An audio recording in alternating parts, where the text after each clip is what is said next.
Hi everyone, this is Sally with Disabled Advantage. Thank you for joining Austin and I for walk number 10. Today we're going to be doing a training walk for our team and showing you guys what that looks like. For Austin at his point in his training, it's basically a walk that I combine with patterns and various commands to keep his brain constantly thinking, as opposed to getting in the swing of just heeling for a long time and going into autopilot. Here I'm going over a quick demo of how I hold my leash with a thumb loop for extra safety, and then folding the leash back in my hand as opposed to bundling it up in my hand. I found that keeps the leash from getting tangled and makes for a safer, easier hold on the leash. I've got the leash in my left hand today, and I don't know if you noticed there, but I stepped off with my left foot. That is something that was included in Austin's early training, that anytime my left foot moves forward, which is the side he's on, he is expected to move forward with me. But if my right foot moves forward first, then he should stay put.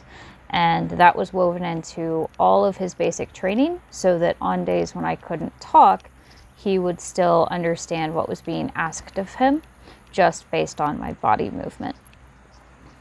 I am doing this voiceover a little bit after the fact.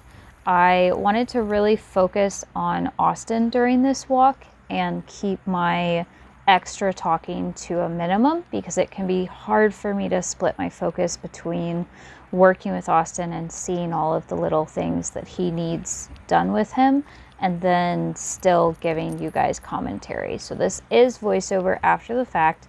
But this was a really fun walk and a really cool walk for you guys to see, I think, because it'll show you what's possible when you put in the work with your dog.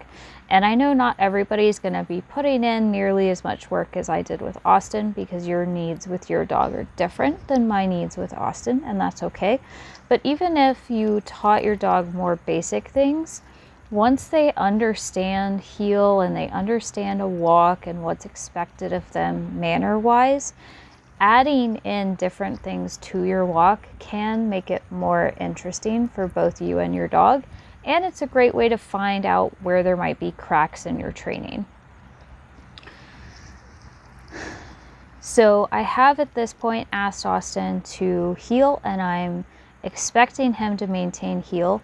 Heel for Austin is having his shoulders mostly in line with my left leg, so that if I collapse to the left, his shoulders are in the correct position for emergency bracing, or for me to grab his harness handle to prevent tipping over the other way.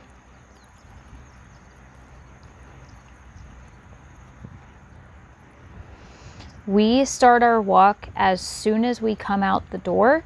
This puts Austin's brain in a better mindset as opposed to starting the walk when we get to the road. It also gives us a chance to work out any early leash excitement in our driveway where there are fewer distractions. Here, I asked him to sit and he ignored it because he usually isn't asked to sit. So I'm using leash pressure to remind him what I'm asking of him. That's not normal for him, but it's also not normal for me to ask him to sit anymore. Now that he does a lot of bracing and counterbalance, his default is more often to stay standing in case I need assistance. And so it was a little unusual for me to ask for a sit there. And that's why he made that mistake, which is totally fine. Even though he's 5 years old, mistakes are always going to be acceptable, because he is an animal. And I mean, I make mistakes too. It wouldn't be very fair if I expected him to always be perfect. There is not a specific crosswalk for the road that I'm directing him to. So when I get to that point, I'm going to mimic a crosswalk by pivoting on my right foot and stepping forward a little bit with my left foot to create a right angle for Austin. And then I'm going to ask him to pause there so that I can double check the road safety both ways before we cross the road. That's something that I do recommend anybody get in a habit of, whether where you live has crosswalks or not, is teaching your dog to pause at crosswalks, pause before you cross the road, pause before you let them put a step in the road. All of that will help teach your dog general basic road safety.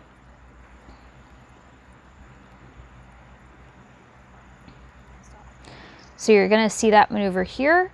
I pause, he's in the right place, and I keep going. Sorry, I got confused. There I was practicing stop at heel and demonstrating that he was indeed in the correct spot.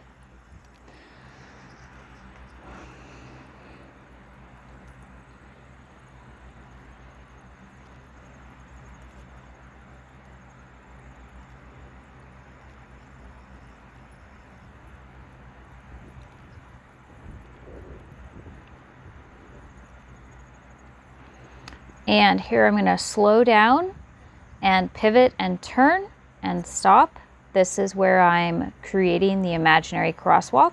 I ask him to sit, I look both ways, and then get his focus, and then I give him his heel command, step forward with my left leg, and we cross the street together. The expectation here is you pace match, you wait for my cue, and we move forward together as a team. At some point, I will try to get a video of a training walk shot by someone else so that you can see my entire body and what I'm doing with Austin. But this is a top-down view, so it is a little limited. Hopefully, I'll still be able to give you a decent enough commentary on what I'm doing. I'm starting out here with a basic sit-down exercise where I walk in a straight line and heel, and occasionally pause and ask him to either sit or lay down. This is a common exercise that service dogs have to be really, really good at because it mimics waiting in long lines. You walk forward a bit, then you ask the dog to sit or lay down, you walk forward a little bit more, and repeat. Here I'm practicing squares, which are right angle turns. I'm starting out going to the right. I pause, pivot on my right foot, and then step forward with my left foot, and he's expected to stay close to me, reorient his body, and maintain heel throughout the turn. He can lag a little bit, but not too severely. Here I'm going to set us up to do a left square.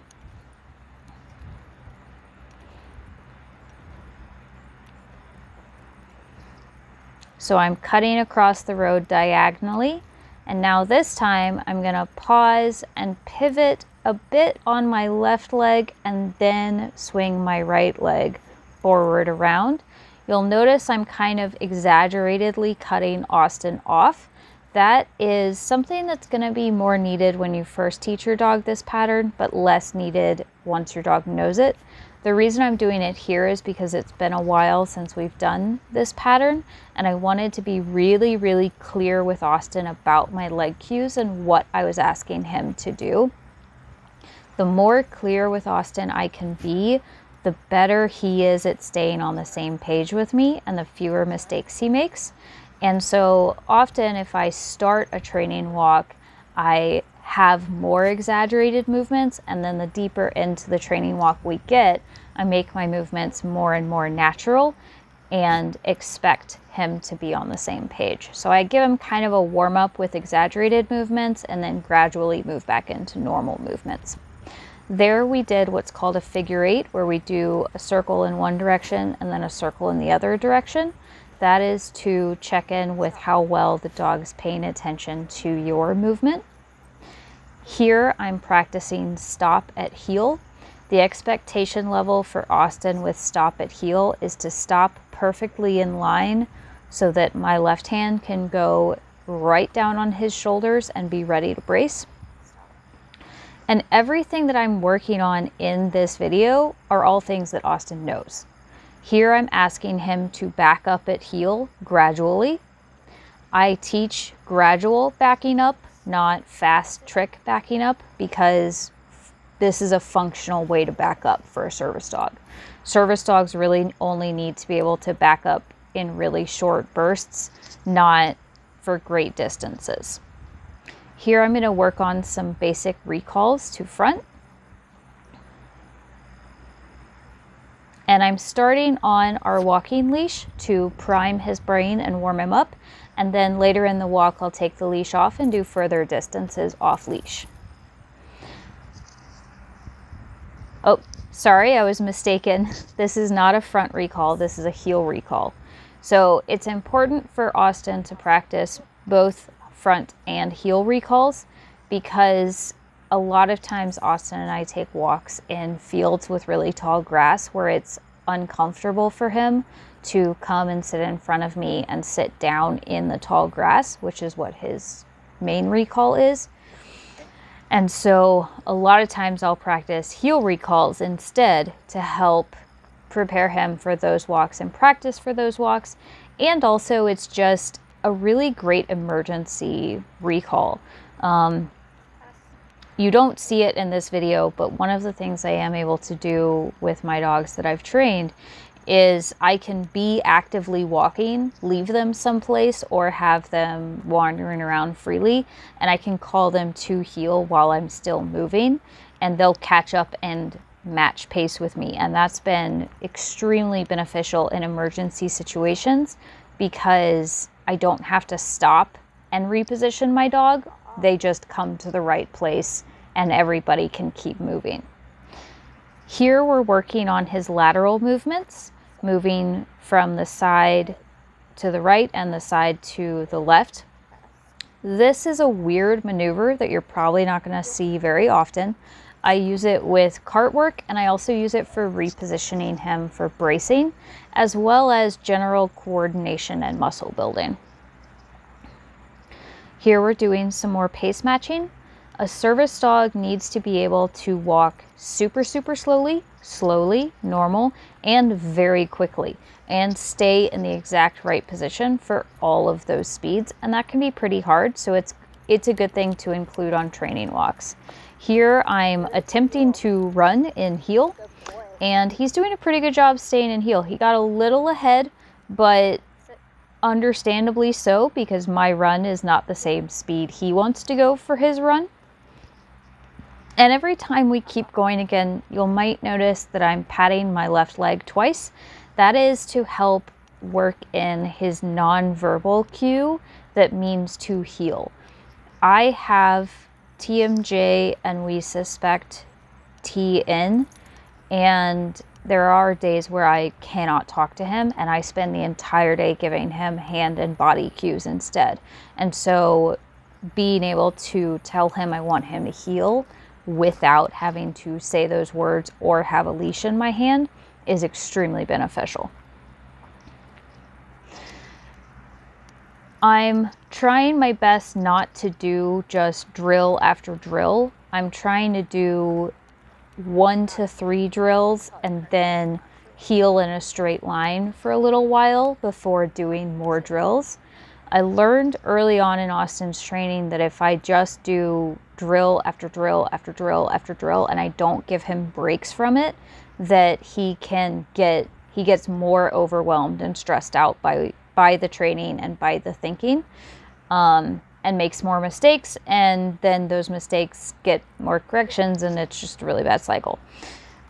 He kept shaking his head and I wasn't sure why, and so there I stopped and checked his ears, but there was nothing wrong with his ears, but it was still a good little handling and training thing to include on this walk.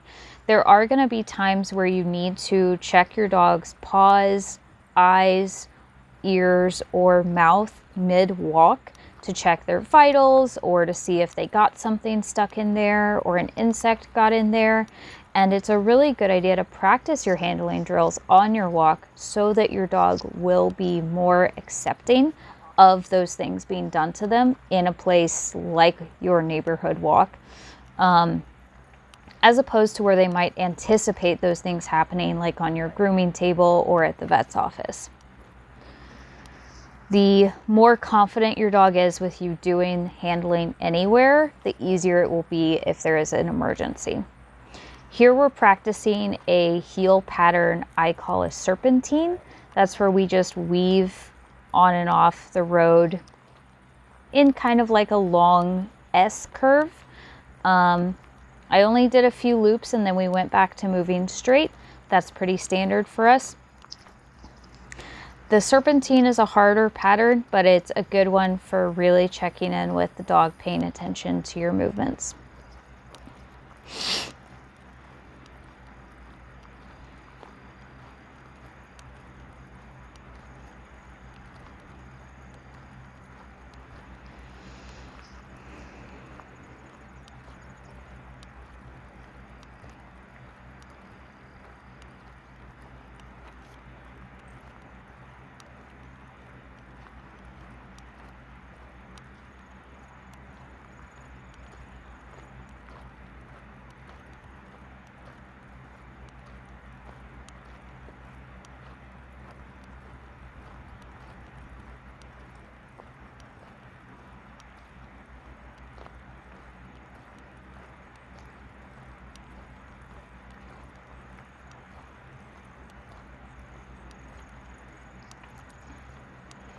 This is Austin's break right here. All he's being asked to do is just maintain heel position.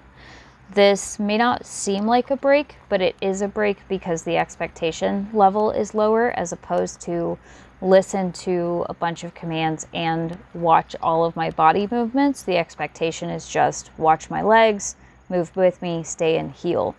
There, I tried stopping without giving a cue to see how well he was paying attention. And the first time, he moved ahead, wasn't paying attention. Second time, he stopped with me, was paying attention.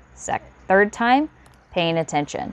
That's another thing I'll do on walks, is sometimes I'll randomly just stop giving commands and see how well he's paying attention to the movement. Because his default is to stand, I do try to say sit whenever I want him to sit. When he first trained with me, I taught auto sit first and then auto stand, because sit is a more controlled command than stand is. But once he learned stand and was working, stand was easy and had a very high impulse control level attached to it.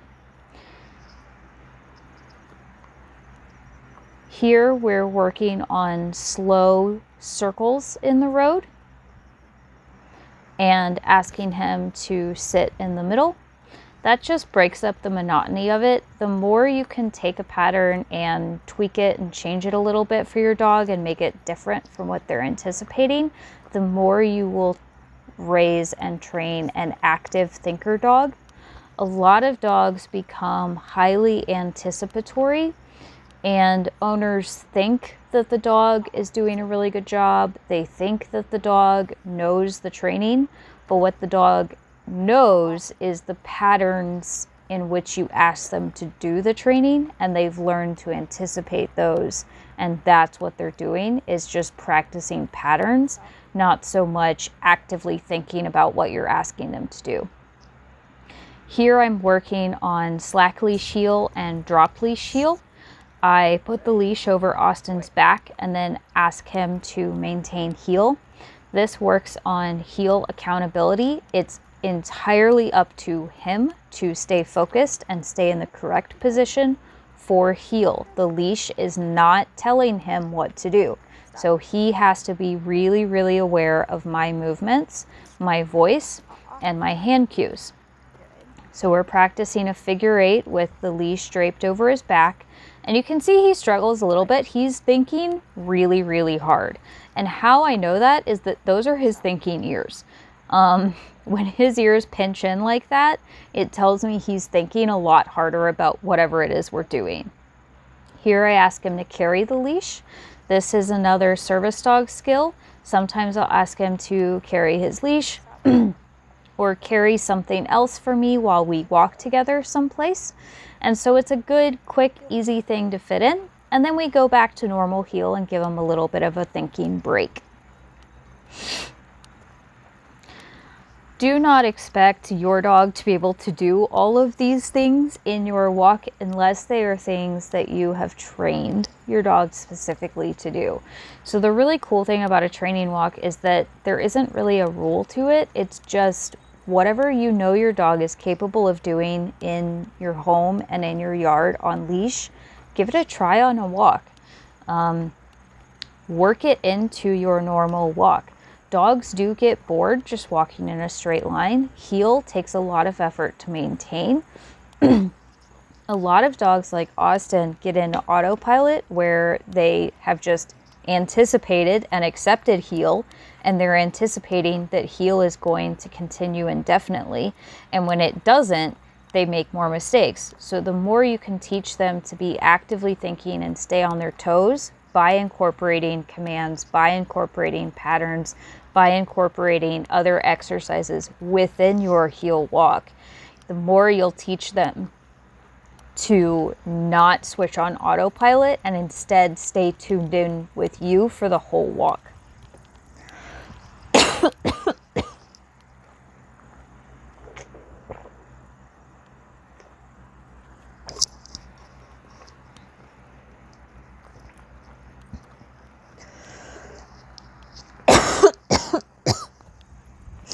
Here I'm practicing what I call close 180s.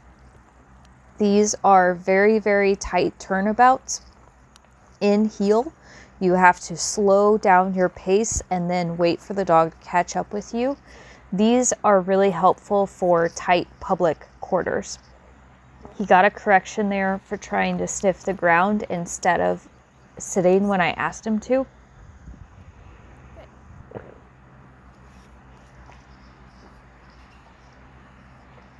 Giving me pretty good focus there. And here I'm giving him a drink. Anytime we're on a walk, I give him water first and me water second.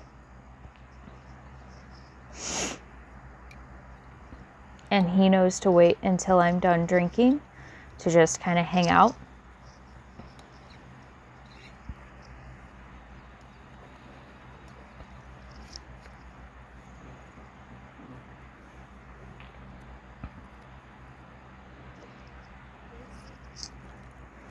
And at this point, I'm giving Austin a complete break. So this is a loose leash walk.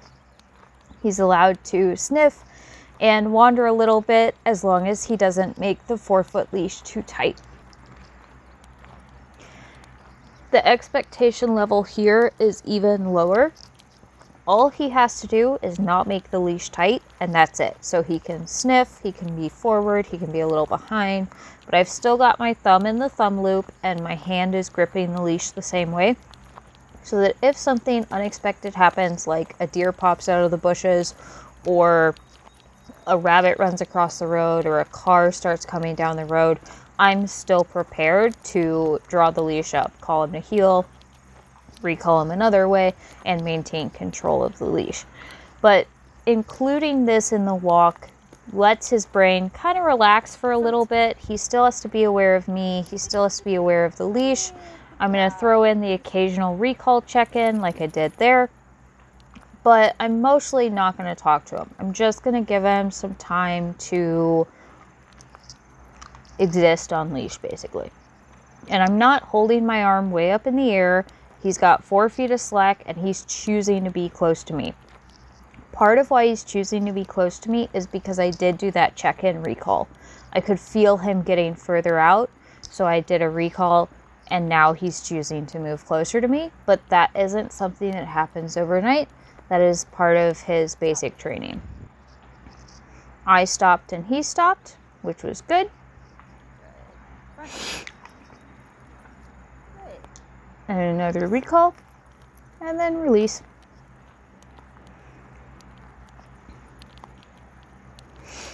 Stop.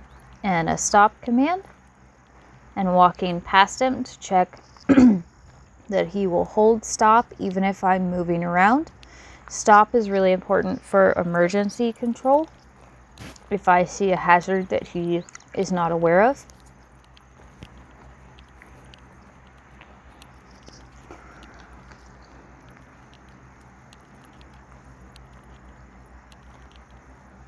Here I'm just folding my leash in half. He's still on release, but he's so close to me that I was worried about tripping on the 4-foot leash, so I just folded it in half. Here we're going to do a little bit of off-leash work, so I folded up the leash in my hand, and I'm going to keep it in my hand. This is so that if an emergency does happen, the leash is ready, literally at hand, to quickly put back on the dog. Doing some recall work here, and then some commands both at a distance and while I'm moving for added challenge. There he tried to anticipate the recall, but I was able to ask him to go back into the command from a distance because it's something we've worked on before. Having him wait for a certain amount of time to break that anticipation cycle, returning to him and walking around also works on breaking that anticipation cycle. If you only ever leave your dog and then recall them, they begin to anticipate the recall more and more. So it's a good idea to switch up. Sometimes you call them, sometimes you return to them, sometimes you walk around, sometimes you ask them to do other commands at a distance. Basically teaching them that it's never going to be the exact same every time.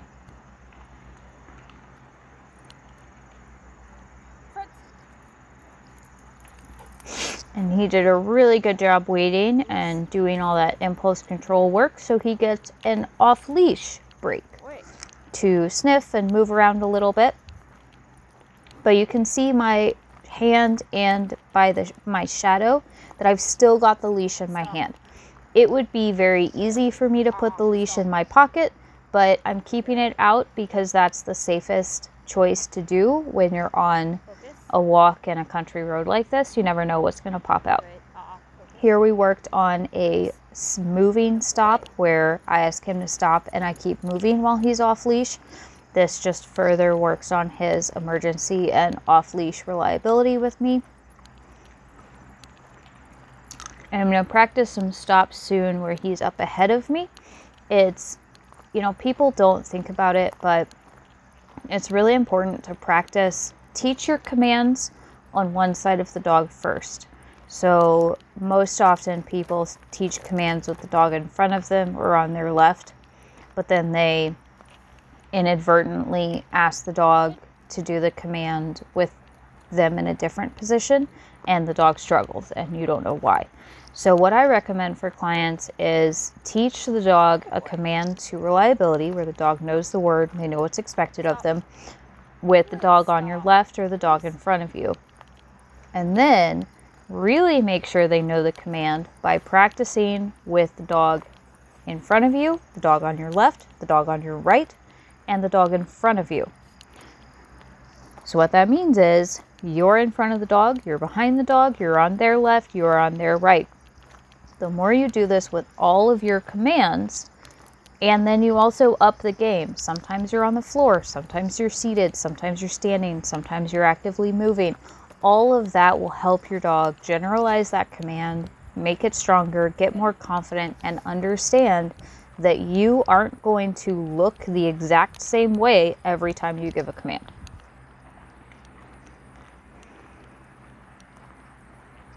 It also prepares them for what life is really like, because as cool as it looks, the reality is if you're in the middle of cooking dinner and you need to give your dog a command, you're not going to necessarily be able to position yourself in front of your dog and ask them to go to place. You're possibly going to be holding 2 pots at once and looking over your shoulder and saying place and pointing with your foot. And how nice would it be if your dog understood, oh, I go to place now, based on where their foot pointed. And when you train with me, that is something that you do get taught. Here I'm working in a long distance recall. This works in his impulse control to be at a distance from me that was about 60 feet, and also to not slam into my legs when he gets there, which was something that was really hard for him when he was first training with me. Here I ask for an off-leash heel recall, which he did fantastically, and we're going to do a little bit of off-leash heel. Off-leash heel is really hard to maintain. You saw a little bit of it because the leash was draped over his back earlier, but this is even harder because he knows that a leash is not attached to him. He knows it's not on his back. I can't easily pick it up and guide him if I need it. It's still in my hand, but it's in my right hand now so that I don't accidentally hit him with it. He has to be 100% accountable. He has to watch where my legs are. He has to listen to my voice. He has to know what speed I'm going. He has to know what speed he is going. He has to be in the right position, because if I suddenly fall or start to lose my balance, I still need to be able to reach for his harness and his shoulders. This is a really tall order for a dog, and so this did take a lot of time to learn. But you're seeing the level of expectation here. And even for a dog who's tired, there are small animals in the grass, there's birds up ahead of us, he's doing a fantastic job. Every now and then he's getting a little wide from me, but that's partly to accommodate the terrain, and it's also to accommodate how tight of turns I'm asking him to do. And there are times where I am wobbling a little bit, and he does need to adjust his position to best accommodate what I'm doing and his gait at the same time. Sometimes he does need to be further out depending on how I'm wobbling so that I can grab a different part of his harness, and he's really good at reading that type of situation. Here I'm giving him another loose leash break to kind of turn his brain off a little bit and just enjoy himself.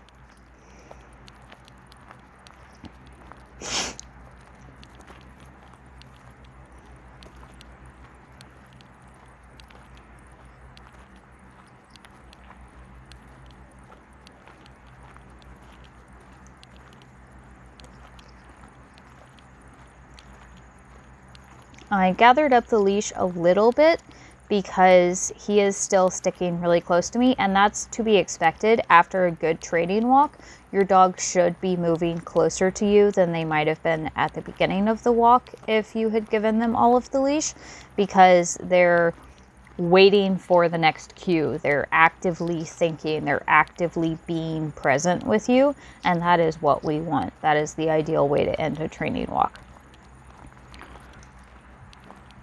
If you're going to do a training walk with your dog, I recommend doing it someplace like this, a gravel road that doesn't get a lot of traffic, your yard, a nature trail at a quieter time of the day, or using a really open part of the park and just making up your own walking path.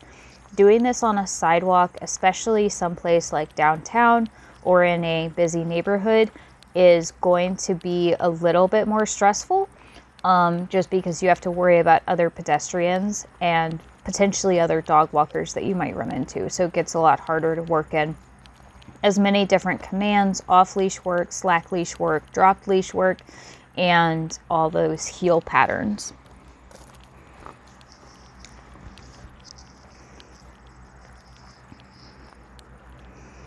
So here I'm pointing to Austin's thinking ears being tucked into his head.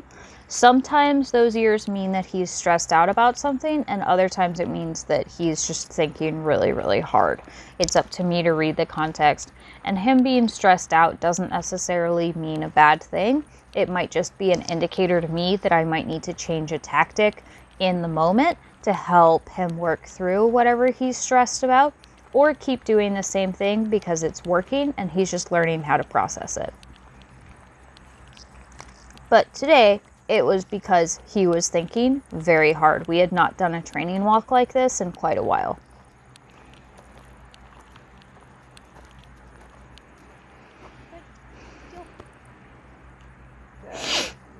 Okay, so here I call him to heel. I get my leash situated. The reason I called him to heel is we're coming up on the end of the road. I like to always call him back to heel and have him in a controlled manner before we get on the blacktop, just to kind of reset his brain for, hey, pay attention, because there are Amish carts and or cars on the road. I like to have him in a more controlled position.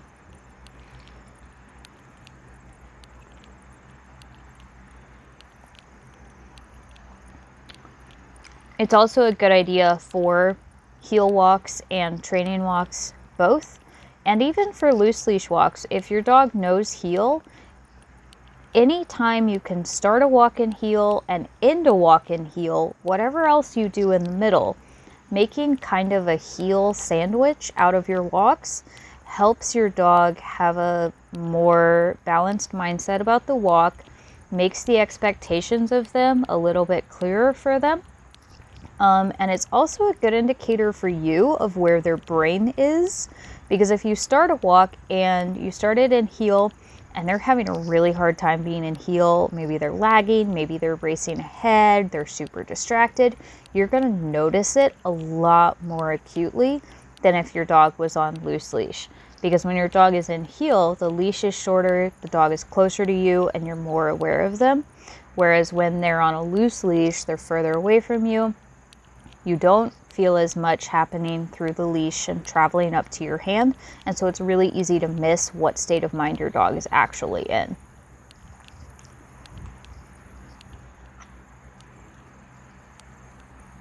And same too, if your dog is starting to walk really, really slowly, that might be the time to check in with your dog and see if maybe they aren't feeling up to a walk, if they're older or possibly sick or possibly injured or recovering from an injury. That slowness might be your initial cue of, well, we wanted to go for a walk, but this actually wasn't such a great idea. So it's always a good idea to start and end in heel because it helps you read your dog better, basically. I am asking him to heel through the driveway again. A lot of dogs too, it's super, super tempting to get back to your house and just immediately give your dog all of the leash. But I have tried that, and sometimes it goes okay, but a lot of times all the hard work we did on the walk just completely unravels, and the dog gets really amped up again about being home again. And so then the excitement comes back, and some of the leash pulling comes back, and some of the other nonsense comes back. Whereas if you keep your dog in a heel until you get them in your yard, and then you're either going to go put them in their crate inside, or you do want to give them a little bit of playtime in the yard is where they can get excited, not in the heel position, not while you're working on leash manners, not coming down your driveway. You want to have specific places that your dog is allowed to be energetic, and first arriving at your house, first being in your driveway is not the place for it. I paused here to show you guys our invisible yard boundary. We teach Austin and all of our dogs that they're not allowed to cross that line from the fence post across the driveway without a leash on. And so that also helped us teach him off-leash reliability. Once we get past that line, I can take his leash off and he knows he can run around and play and have zoomies, but he always has to be on leash anytime we start to approach a road, and that helps keep him safer. I also do my best to try to ask him to sit or stand for taking his leash off, as opposed to taking his leash off while he's moving, just to reinforce good manners. He got a little bit of playtime at the end, and then we put him in his crate and he passed out.